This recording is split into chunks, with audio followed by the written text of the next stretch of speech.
heavy one. Whew. Hello friends, we've got another vacuum cleaner to unbox, so let's check it out.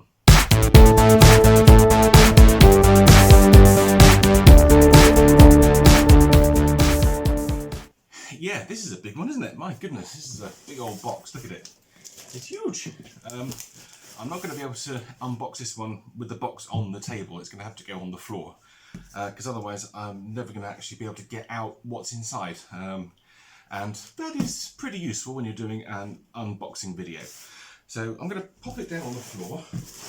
There we go. Oh, it's quite heavy. A big old box that.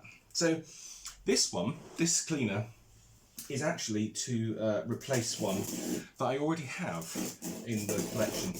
The one I already have is not in particularly great shape, and I'll show it to you shortly. But for the time being, we need to get into this box. This has come from my friend John, so hi John. And thanks ever so much for sending this so quickly. I'm sorry it's taken me until now to actually unbox it and actually get round to it. But what with Christmas and everything, it's been quite busy, and I sort of did a few videos in hand, if you like, so I could publish those for you guys over the festive period.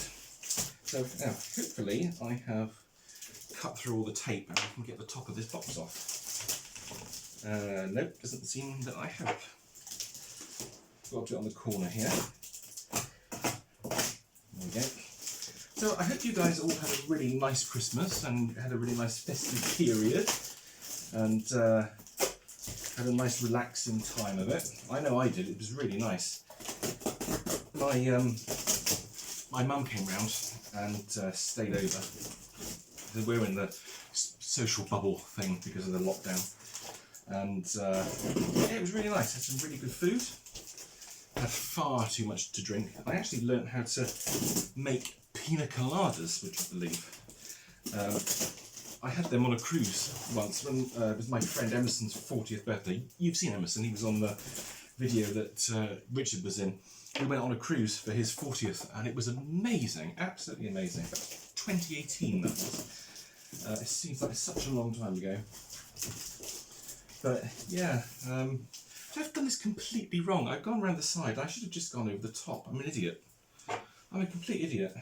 Feel free to comment that I'm a complete idiot, because this would be so much easier if I did it like this, wouldn't it?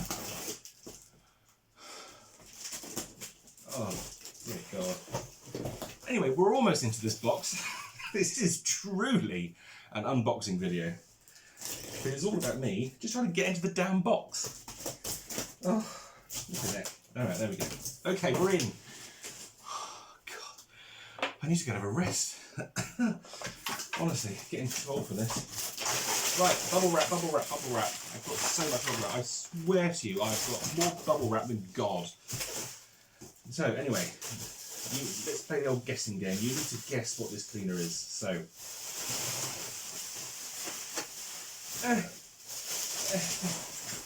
oh, he's done a really good job. Bubble wrap everywhere. Okay, right, now, here's your first clue. Actually, no, is that your first clue there? Oh, you've seen that. Oh, no. Don't look at that. Don't look at that. Or that. Don't look at that. I'm going to push those down. There you go. There's your first clue, your first official clue. We have a rod. A very large single-piece rod. Okay? First clue. Shh. Don't struggle. Right. Second clue is more bubble wrap. This. Now, check this out. This is an extraordinarily rare hose. And I know what you're thinking now. Oh, I know what it is. You're thinking, I know what it is. Well, do you, though? Do you? That's the question. So from this, you think, Electrolux 345. Because, yeah, this is the very last incarnation of the Electrolux 345 hose. All the earlier cleaners had the woven style hose, which I think I've shown you previously on the channel. And those woven hoses had the unfortunate ability to completely fracture themselves inside, because it's basically it's like a steel spring that runs the whole length of the hose, and that steel spring is covered in kind of like a rubberized material, and then over the top is the wovenness of the hose. So that's what gives it its external strength.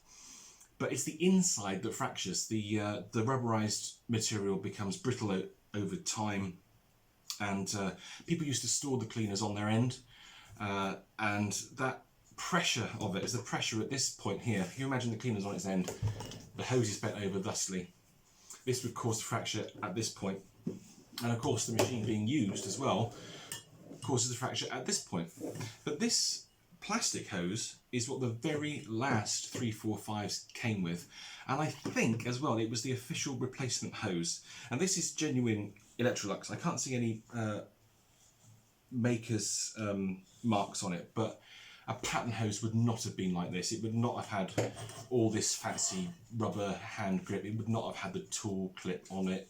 This is a genuine Lux hose. So it's really nice to have that, because I've got a 345 in my collection which I don't have a hose for. My machine is an earlier one. I've shown you a 345 on the channel previously, but that was one that I reconditioned to sell, I think. So that was not my one. My one is an earlier one. It's a 70s cleaner. But this hose would have come with the machine from, I think, 1980, 1981, the very last 345 models. So you guys are probably thinking, well, you've got a 345 in your box, didn't you? Well, no, I haven't. I haven't got a 345 here. I'm trying to find the floor tool. Oh, look at that. Genuine Electrolux bags. Nice. Always good to... Did I just break something? It was some mince pies, it's alright. I'm absolutely sick and tired of mincy pies anyway. Whoa, look at that. Oh, that's a beauty. You could do some damage with that, couldn't you? Well, there we go. A radiator brush and a crevice tool in grey. In grey. Okay. Interesting. What else have we got? This is like Christmas. It's amazing. Oh, wow. Genuine Electrolux filters. Look at that. I haven't seen these for a long time. That's incredible. Air filters suitable for models 101, 305, 330 and 345. Made in England. Model 101. What was Model 101? That doesn't ring any bells. Don't know. Ah, yeah. See, look. This is definitely a genuine motor filter, because it's got the wording on it and the writing. Motor filter. Moteur filtre. Moteur filtre. It's French. I can't do French. So that's good. This one feels a bit thicker than this one does. If I hold it up to the light. Yeah, this one's definitely thicker. I wonder if that might be a pattern one. I don't think you put the 2 in. No, pretty sure you don't. But anyway, that's good. That's really nice to have, because I've got 2 there now, so that's great. So my other machines can have a bit of a service. Haha! Look at this. A grey automatic floor tool. Now, is it becoming clearer what this cleaner might be? I should think so. That's lovely to see. I've got to say that the condition of that is fantastic. Look at that. The rubber is amazing. There's no cracks. There's no wear to that rubber whatsoever. That's absolutely beautiful. And the brushes that look like they go up and down perfectly as well. That's awesome. I'm going to put that over here with the grey tools. I'm going to go digging back in my box. I don't think there's anything else. I think that's probably it. So now, let's get the actual machine out. Here it is. Here's the beastie. There might be some more. Oh yeah, look. Oh no, I'm going to show you that in a minute. I'm going to show you that in a minute, because that's awesome. Right, get that out of the way. Out of the way. Right, there we go. Now, I'm just going to move the camera up a little bit so you can see better. Give me 2 secs.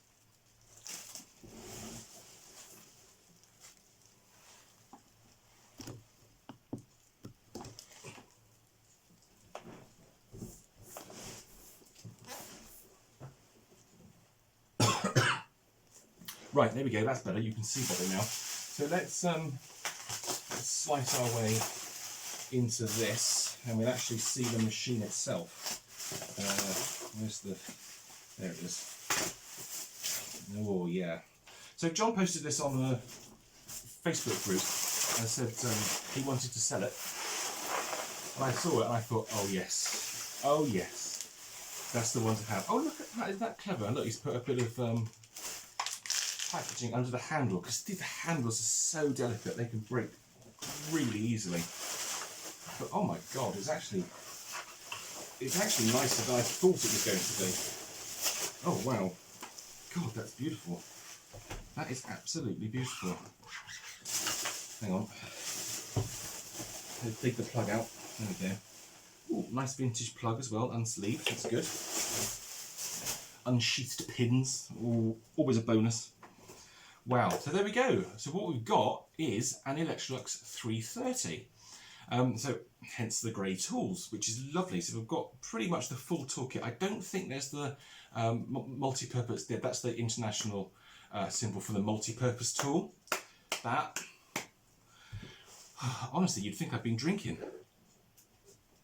But yeah, there we go. That's our beautiful 330. And we also have, amazingly, the instruction booklet as well. Isn't that cool? Look at that. Isn't that amazing? Oh, I love these booklets.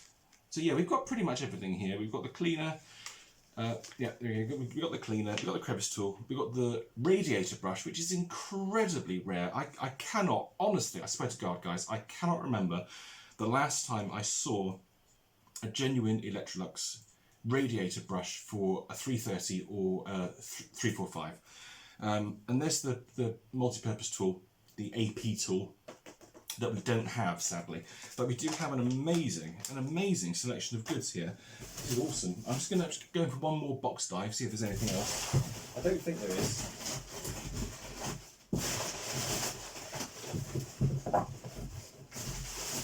Oh, there's a Vorwerk box. But no, there's nothing in there, so that's cool. Alright, we've got everything. Get this back. So much packaging. I could start my own packaging company. But that's really cool, because that means I can reuse that box when I sell my original 330, which is exactly what I'm going to do. So let's take a look at this beauty then. It is in such lovely condition. Look at that. It needs a little bit of a spruce, but on the whole, wow. That's incredible, because sometimes you see the machines and all the writing on the side has been gouged off and the tyres are split and falling off. That's not the case here at all. And this top panel can break as well. If I turn it around a bit so you can see it better, the top panel can smash, like you see them smashed on the side, where they've been dragged into door frames, and they just get hit, and the plastic over time obviously becomes weaker, and they just fracture. And unbelievably, that is unbelievable. The tyre for the swivel wheel is still in place. That is genuinely incredible. I don't think any of my other machines have that tyre in place, he says. And he's about to make himself look stupid. So actually some of them do. But yeah, it's very, very rare to see this tyre still in place. Oh, and there's the hanging hole, as it's known. So these cleaners were all built to be wall mounted. In fact, it'll say in the instruction book how you actually do that. They all came with like a little clip. Well, I say a little clip. It was quite a beefy clip because the machine's quite heavy. And you attach the clip to the wall, and then you can actually hang your cleaner on the wall. And drape the hose around it, and then you have the tools underneath, and that's how you were meant to store these cleaners. They all had that, and in fact I think they had it for a long time. I can't remember which are the last ones to have it, or the first ones not to have it. Probably 350 from 81. So yeah, probably something like that. But God, isn't it beautiful? Honestly, I'm so pleased with this. I really genuinely am so pleased with it. I paid £50 for it with the postage, and what a beautiful example of a 330. So let's see when it was made. It's a late one. It is a very late one. It's the 44th week of 1975. So that is late. That's late in the 330s run. I think it was 73 they came on the market, possibly late 72, something like that. Can't quite recall. But God, it is in amazing shape. When I show you my old one, which I'm going to do shortly, they're like chalk and cheese, frankly. This cleaner is so much nicer than my original one. It's unbelievable.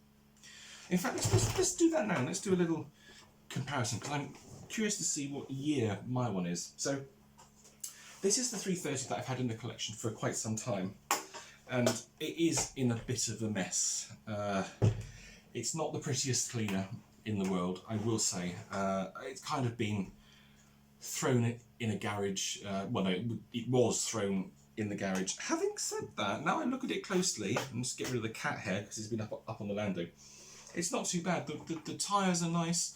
There's no cracks and dents to it or anything. The top grille is looking a little bit tired. I think with a good clean, a really good clean, it will come up reasonably well. There's no smashed plastic on it or anything, so that's good. I can't really recall where this machine came from. I've had it a long time. Oh, that's interesting. This is also 1975, so also a late machine, but this is the 5th week of 1975. So that would be February of 75. So they aren't all that different. Oh, there's a... That doesn't sound right. That's something that's going to have to be investigated. Not quite sure what that rattles about. But yeah, no, this does work. It works fine, but yeah, that'll be refurbished and sold. Sadly with no tools, because I don't have any tools for it. I don't have the hose or anything. And that's one of the main reasons why I wanted to buy John's one, because it had all the tools with it. So I think what we should do is plug this in, and then we can hear it running.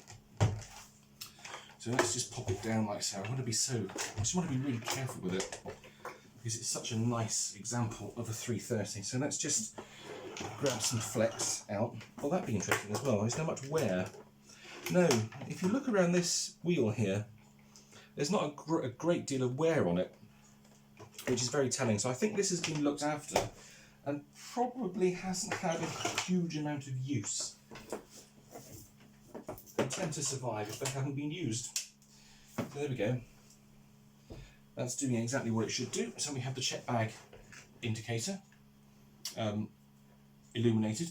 John did say there was a slight strange fault with it. Let me move that crevice out the way so you can see. There we go. It was a slight strange fault with it where it would come on, and then if you opened the bag door and closed it again, it wouldn't come back on, but then it would. It's a bit strange, but there we go. So let's press the power button, let's see what happens. Probably still a suppressor in here, which we're going to have to get rid of. Let's see.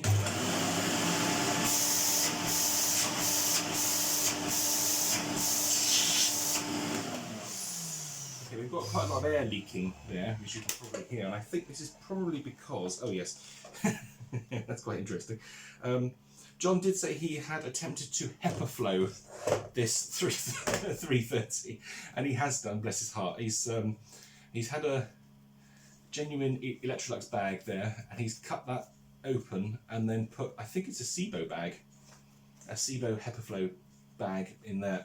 That is not working particularly well, I have to say, and that's probably the reason why the machine wouldn't restart, because if this wasn't reseated exactly properly, then it would not start again. So I think we're gonna cast that off as not ideal. Yeah, see, there we go. See, if I press yeah. I suspect that is something to do with it, to be honest. So what we're going to do is we'll get rid of this little experiment. Oh, the filters are quite nice in here. They look pretty good. We've got some bags, so let's pop a proper paper bag in. There we go. But first use, let me get to split the hole. There we go. Oh, that's done. Let's pop that in there. Now we should get a better result. Oh, that's interesting, isn't it? Yeah. We've got a sticky micro switch.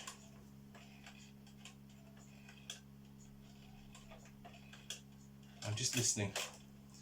Yeah, there's something not quite right here. It may not be the micro switch actually. It's, oh no, it's not. Okay. I think I can see what it is.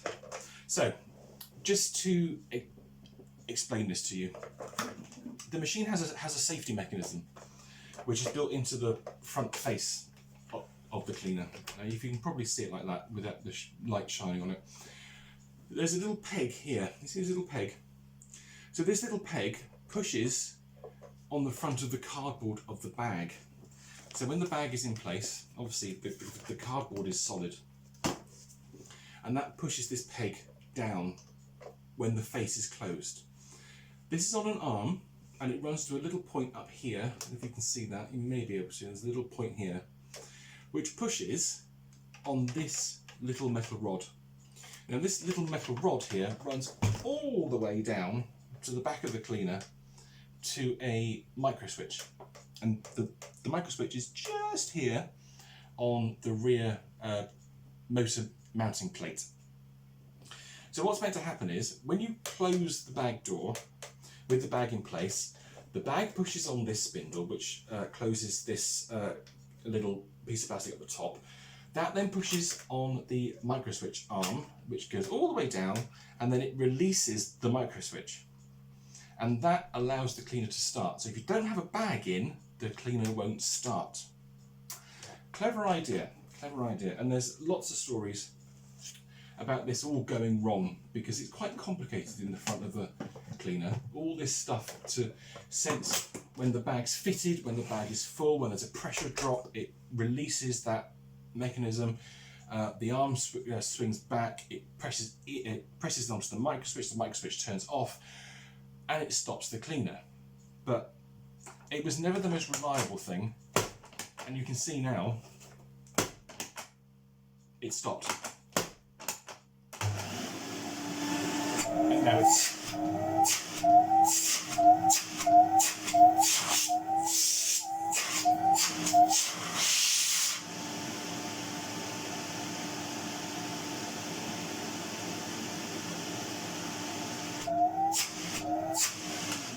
well, that's running beautifully. The motor sounds sweet as a nut. It sounds really, really good. So yeah, we've got some investigation to do there. This whole area is going to have to be taken apart and looked at. The bodge back in the day was to actually take the micro switch out, and I did that so often, so many times. A customer would bring their cleaner in, something had gone wrong with the bag full sensing mechanism. The micro switch wasn't being activated, and so the cleaner just wouldn't start. It just wouldn't start, and that is just it's part of the history of these cleaners of 330, 345, all the machines that were fitted with the automatic cleaner shut off when the bag was full. And yeah, it was a really easy job. Just whip off the back, take out the micro switch, change the loom so the micro switch wasn't there, put it all back together, and the machine works, and it runs fine, and it would run fine for years. I don't really want to do that to this cleaner. I don't want to start taking things out of it because it's so nice and it's so original and so genuine. I really don't want to do that. So yeah, I'm going to have to investigate this and see what's occurring with it. So there we go. I hope you enjoyed that. There we go. Nice look at our new 330 and a brief look at the old one too. So I think what we'll do now is we will take the cleaner into the lounge, assemble it, and give it a run. See how it performs. Hopefully much better with that paper bag inside. There was a lot of suction being leaked around the machine's face there. That was, yeah, not ideal. It was a really nice try, John, but sadly didn't work particularly well. But never mind. You have to try these things. I hope you enjoyed that video. I hope you enjoyed the unboxing of the really nice 330. Always nice to hear from you as well, so please leave me some comments below, and yeah, there we go. I will see you guys in the next video. Take care, see you soon, bye.